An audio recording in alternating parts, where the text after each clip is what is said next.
ఈరోజు అంబేద్కర్ గారి జయంతిని పురస్కరించుకొని వారి చిత్రపటానికి మరి వినమ్ర నివాళి అర్పించడం జరిగింది. నిజంగా కూడా అట్టడుగు వర్గాలకు, బలహీన వర్గాలకు ఒక వెలుగునిచ్చే జ్యోతిలాగా ఈనాడు అంబేద్కర్ గారు ప్రపంచానికే వెలుగునిచ్చినటువంటి ఆశా కిరణం అంబేద్కర్ గారు. మనం భగవంతుని ఏ విధంగా అయితే ఎవరి నమ్మకానికి అనుగుణంగా వారు పూజిస్తారో, ఈనాడు మనం అందరం కూడా ఇంత స్వేచ్ఛగా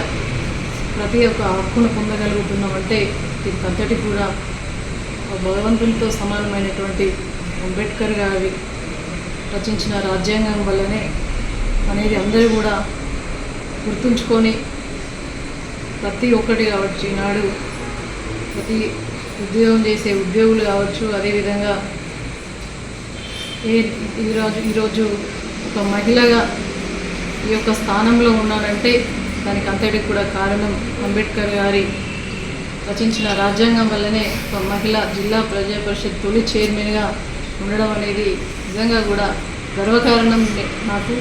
మరి ఈనాడు అంబేద్కర్ గారు ఏదైతే కలలు కన్నారో దానికి అనుగుణంగా గౌరవ తొలి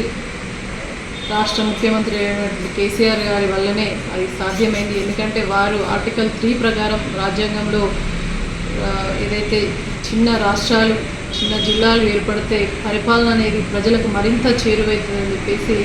వారు అనుకున్న దానికి అనుకూలంగా ఈనాడు కేసీఆర్ గారు తెలంగాణ రాష్ట్రాన్ని వారి యొక్క ఆశయ సాధనకు అనుగుణంగా వారి మార్గదర్శకత్వంలో అంబేద్కర్ గారి అడుగుజాడల్లో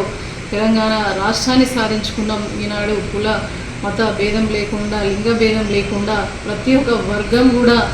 నా తెలంగాణ నాకు రావాలి అని చెప్పేసి ప్రతి ఒక్క గొంతు చించుకున్నది అని అంటే దానికి అంతటికి కూడా అంబేద్కర్ గారి స్ఫూర్తి వల్లనే ఈనాడు తెలంగాణ రాష్ట్రాన్ని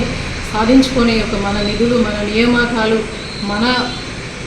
తెలంగాణ రాష్ట్రంలో ఉన్నటువంటి హక్కులు మన తెలంగాణ ప్రజలే పొందాలనేది ఈనాడు మరి అడుగుజాడల్లో కేసీఆర్ గారు పూర్తిగా కూడా సఫలీకృతమైందని చెప్పడంలో ఎటువంటి అతిశయోక్తి లేదు. ఎందుకంటే అట్టడుగు వర్గాలు, దళిత వర్గాలు కావచ్చు, బడుగు బలహీన వర్గాలు కావచ్చు, ఎంతోమంది మరి వారందరికీ కూడా రావాల్సినటువంటి రిజర్వేషన్లు కావచ్చు, సమానత్వం కూడా ఎక్కడ కూడా రాకుండా పోయింది. కానీ కేసీఆర్ గారి వల్లనే మరి కింది నుంచి ఉన్నటువంటి ఆ వర్గాలను పైకి తీసుకురావాలనే ఒక ఆలోచనతోటి